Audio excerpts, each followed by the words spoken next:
నమస్కారం గురువు గారు. శ్రీమాత్రే నమః. ఇప్పుడు అసలు సర్పదోషాలు అంటే ఏంటి గురువు గారు? ఇప్పుడు 12 రాసుల వారికి సర్పదోషాలు ఎలా ఎఫెక్ట్ చేస్తాయి? తప్పకుండా అమ్మా.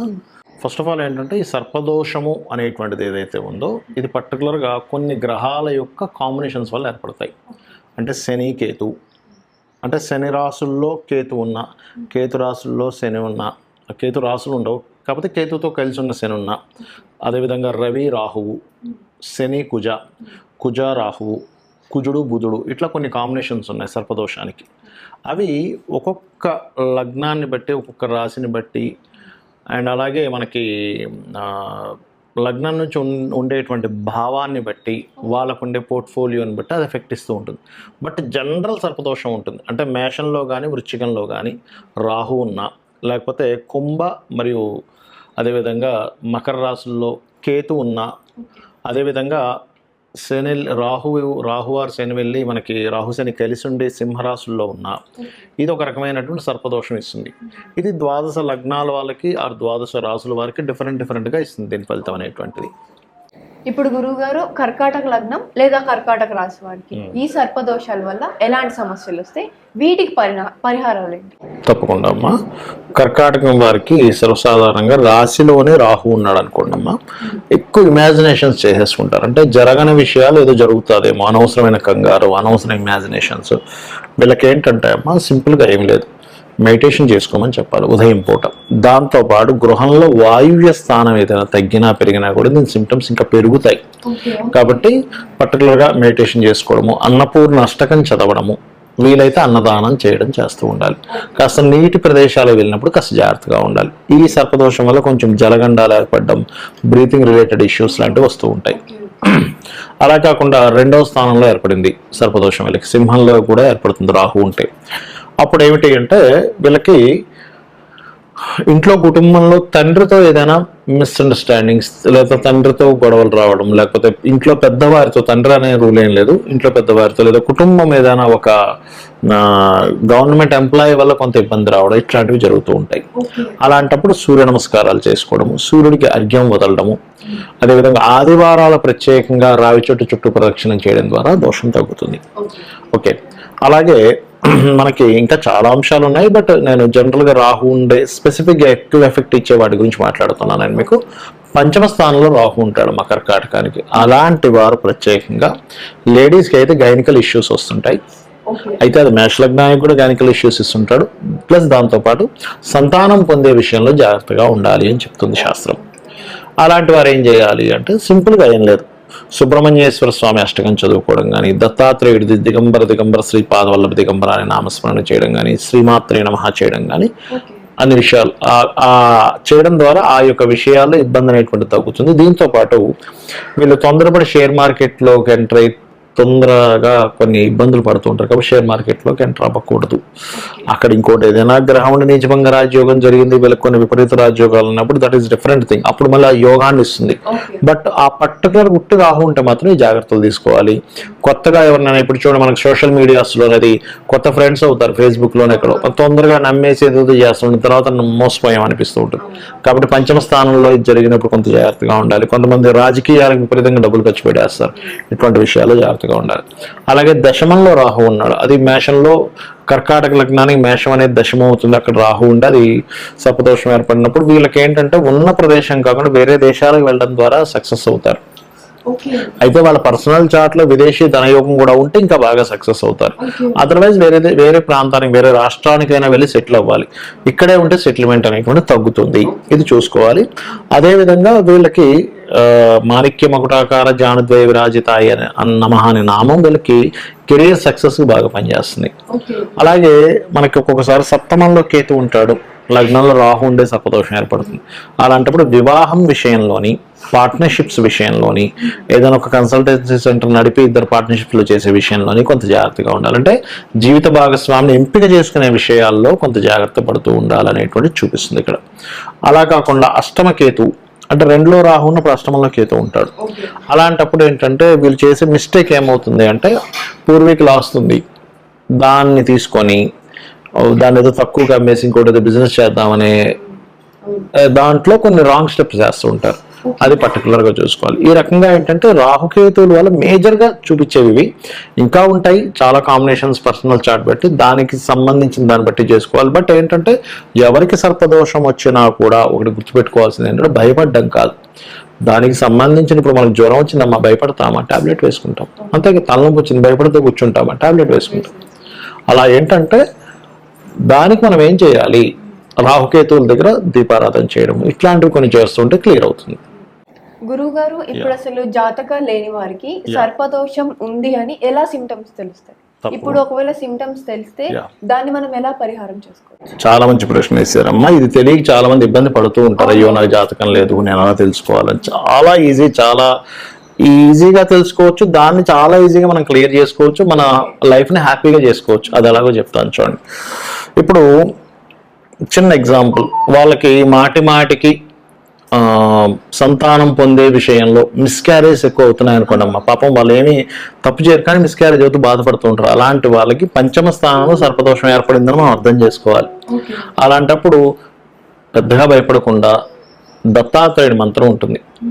జయ గురుదత్త, శ్రీ గురుదత్త కానీ, లేకపోతే దిగంబర దిగంబర శ్రీపాదవల్లభ దిగంబర అని కానీ చేసుకున్న సర్పదోషం పోతుంది. అంటే వాళ్ళు అర్థం చేసుకోవాలి, ఓహో నాకు పంచమంలో సర్పదోషం ఉన్నట్టుంది. చాలా మంది ఏమనుకుంటారు అంటే సర్పదోషం ఏర్పడడానికి ఏదో పూర్వజన్మలో సర్పాన్ని చంపామనుకుంటారు. అలా కాదు. కొన్ని ఇప్పుడు స్త్రీలు చూడండి అమ్మ, డేట్ టైంలో పొయ్యి దగ్గరికి వెళ్ళకూడదు అంటారు, కిచెన్ లోకి వెళ్ళకూడదు, వంట ఉండకూడదు, వాటి వల్ల కూడా సర్పదోషాలు ఏర్పడతాయి. అలా కొన్ని చేయకూడనటువంటివి చేయడం వల్ల కూడా సర్పదోషాలు ఏర్పడతాయి. అది అయితే ఇక్కడ అదొకటి సిమ్టమ్. రెండవది ఏమిటి అంటే సెటిల్ అవ్వలేకపోతున్నాను సరిగ్గా లైఫ్ లో. అంటే సింపుల్ మీరు అర్థం చేసుకోవాల్సింది ఏంటంటే, ఒకటి 10th లార్డ్ అయినా పాడై ఉంటాడు, దశమాధిపతి అయినా పాడై ఉంటాడు.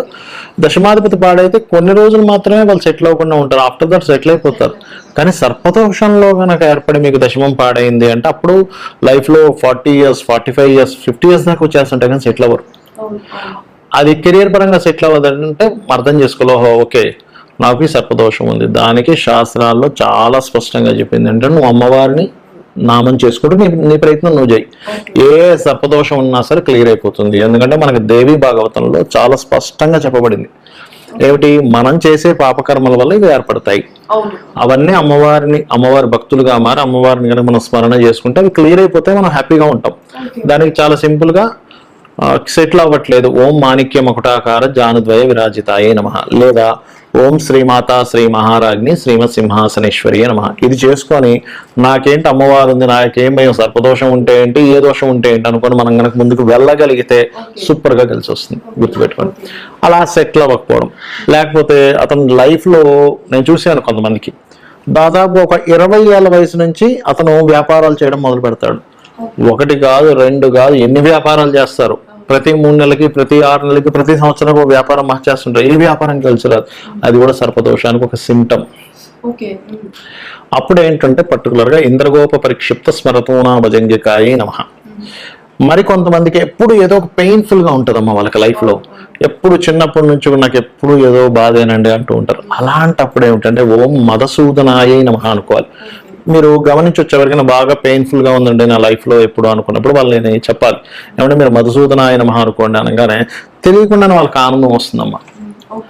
పెయిన్ఫుల్ ఉన్నా, లేకపోతే కొంతమందికి ప్రతి దానికి భయపడుతూ ఉంటారు, అధైర్యంగా ఉంటారు, ప్రతిదీ భయపడుతున్నారంటే వాళ్ళు కూడా ఏదో సర్పదోషం ఉంది. అంటే ఏమిటి, భయం వేస్తూ ఉంది. సర్పం యొక్క లక్షణం ఏంటి, అది అలర్ట్ గా ఉంటుంది ఎప్పుడేమవుతుందో అని. సర్పాన్ని చూసినా మనకు భయం వేస్తూ ఉంటుంది కదా. అంటే ఒక భయాన్ని క్రియేట్ చేసేటువంటిది వాళ్ళకి ఎప్పుడూ లైఫ్ లో మైండ్ లో అలా ఉంది అంటే వాళ్ళ సర్పదోషానికి గురైంది వాళ్ళ లైఫ్ అనేటువంటిది. అదొకటి. ఇంకోటి ఏంటంటే ఇవన్నీ అసలు ఎందుకు వస్తాయంటే పూర్వజన్మల్లో వీళ్ళు ఎవరినో కావాలని భయపడుతూ వచ్చారు. ఆ యొక్క పాపం నీకు ఈ జన్మలో ఒక భయం రూపంలో వెంటాడుతుంది. అలా అనమాట.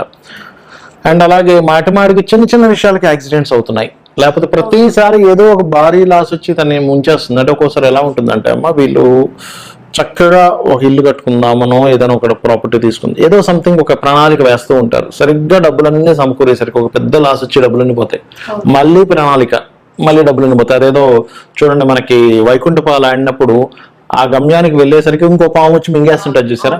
అలా పాము వచ్చి మింగేసినట్టుగా వీళ్ళ లైఫ్ లో పైదాకా వెళ్ళడం, మళ్ళీ కిందకి వెళ్ళిపోవడం జరుగుతూ ఉంటుంది. అది కూడా సర్పదోషానికి మనం సర్పదోషం ఉందని అర్థం చేసుకోవాలి అక్కడ. అలాంటప్పుడు మీకు అంత పైకి వెళ్ళి మనకి మళ్ళీ డౌన్ అయిపోతున్నాము అన్నప్పుడు మనం ఏమైపోతాం, సర్వసాధారణంగా అలాంటి సమయంలో డిప్రెస్ వెళ్ళిపోతాడు మనిషి. ఇచ్చి నేనేం తప్పు చేశాను అంటే వీళ్ళకి తెలియదు కదా, ఈ జన్మలో నేను ఎవరికి తప్పు చేయలేదు కదా అనుకుంటాం. కానీ శాస్త్రం ఏం చెప్తుంది అంటే పాస్ట్ లైఫ్లో నువ్వు ఏదో మిస్టేక్ చేసి ఉంటావు, అందుకు నేను ఇలా వెంటాడుతుంది, దీన్ని నువ్వేం కంగారు పడకు. లలితా సహస్రనామాల్లో ఓం అష్టమి చంద్ర విభ్రాజ అలికస్థల శోభితాయి నమః అనే నామం ఉంది. ఇది వెనక చేసుకుంటే నీ అప్ అండ్ డౌన్స్ అనేవి క్లియర్ అవుతాయి. అంటే సగం దూరం వరకు ప్రయాణం ఉంది, ఇంకొంచెం అయ్యేసరికి నేను చేరుకుంటాను సరే మళ్ళీ కింద పడుతున్నాను. అంటే అష్టమి చంద్ర అంటే అష్టమి నాడు చంద్రుడు ఉండేటువంటి ఆ యొక్క అష్టమి నాడు తిథి దేవత అని ఒకరు ఉంటారు, త్వరితాదేవి. ఆ త్వరితాదేవి యొక్క ఆరాధన జరుగుతుంది ఈ మంత్రం ద్వారా. అప్పుడు నువ్వు దాని నుంచి బయటపడగలుగుతావు అనేటువంటిది. అలాగే మరి కొంతమందికి మానసిక రుగ్మతలు ఉంటాయి, అది కూడా సర్పదోషం వల్ల ఏర్పడుతుందమ్మా. మానసిక రుగ్మతలు, ప్రతి దానికి డిప్రెస్ అయిపోతాడు, ప్రతి దానికి ఇదైపోతుంది, సర్పదోషం అనమాట అది. దానికి ఏం చేయాలి అంటే, ఒకటి కొన్నిసార్లు ఉట్టి చంద్రుడు పాడైనా అలా జరుగుతుంది. ఇప్పుడు నేను చెప్పిన వాటిల్లో ఒక్కోసారి శని పాడైతే కూడా వాళ్ళకి ఈ జాబ్ రిలేటెడ్ సంబంధించిన విషయంలో ఇబ్బంది ఉంటుంది. కొన్నిసార్లు బుధుడు పాడైతే వ్యాపారాల్లో కూడా కలిసి రాదు. ఇది కూడా చెక్ చేసుకోవాలి, శని పాడయ్యాడా బుధుడు పాడయ్యాడా, నిజంగానే సర్పదోషం ఉందా అనేటువంటిది. అయితే ఇక్కడ మనం జాతకం లేని వాళ్ళ గురించి మాట్లాడుకుంటున్నాం కాబట్టి కొద్దిగా ఈ రెమెడీస్ చేసుకుంటే కూడా బాగుంటుంది. అయితే ఇక్కడ మానసికమైనటువంటి రుగ్మతలు పోవాలి అంటే మెడిటేషన్ చేసుకోవడము, ఓం మనస్విని నమః అనే నామస్మరణ చేయడము, అదేవిధంగా బియ్యము ఇటువంటివి దానంగా ఇవ్వడం, అన్నదానాలు చేయించడము, ఇట్లాంటివి చేస్తుంటే మానసికమైన వికారాలు తగ్గుతాయి. సో ఇక్కడ ఏంటంటే ఈ సర్పదోషం ఉంది కానీ నాకు జాతకం తెలియదు అనుకునేటువంటి వారు ఈ యొక్క సిమ్టమ్స్ ద్వారా కనుక్కోవచ్చు. కానీ నేను చెప్పేది ఒకటి, జ్యోతిషాస్త్రం అనేటువంటిది మనం ఏదో భయపడడానికి కాదు, ఒక మార్గం చూపించడానికి జ్యోతి. కాబట్టి ఇవి చేసుకొని ఖచ్చితంగా వీళ్ళు బయటపడవచ్చు. ఇక్కడ ఇంకోటి ఏంటంటే అమ్మ, సర్పదోషాలు ఏర్పడినప్పుడు నేను చెప్పినటువంటి లలితాసహస్రనామాల్లో ఈ నామాలతో పాటు రావి చెట్టు ఉంటుంది మనకి. రావి చెట్టు చుట్టూ మనకి సర్ప ప్రతిష్ఠ చేసి ఉంటాయి. దాని చుట్టూ ప్రదక్షిణం చేసి చక్కగా వాటి మీద పసుపు కుంకుమ గంధం కలిపిన వాటర్తో అభిషేకం చేయడం ద్వారా సర్పదోషం ఒకటి పోతుంది. గోసేవ చేయడం ద్వారా కూడా పోతుంది. అయితే కొంతమంది విదేశాల్లో ఉంటారు, అప్పుడు అలాగా అన్నప్పుడు సర్పసూక్త పారాయణం అని ఉంటుంది. అది వినడం కానీ చదవడం కానీ సర్పసూక్త పారాయణం చేయించుకోవడం ద్వారా కూడా మనకి క్లియర్ అవుతుంది అని చెప్తుంది శాస్త్రం. థ్యాంక్ యూ సో మచ్ గురువు గారు. ఇప్పుడు సర్పదోషాలు తగిలితే మనం ఎలా ఎఫెక్ట్ అవుతామో, ఒకవేళ ఎఫెక్ట్ అయితే వాటి పరిహారాల గురించి చెప్పినందుకు థ్యాంక్ యూ సో మచ్. మళ్ళీ నెక్స్ట్ ఎపిసోడ్. శ్రీమాత్రే నమః.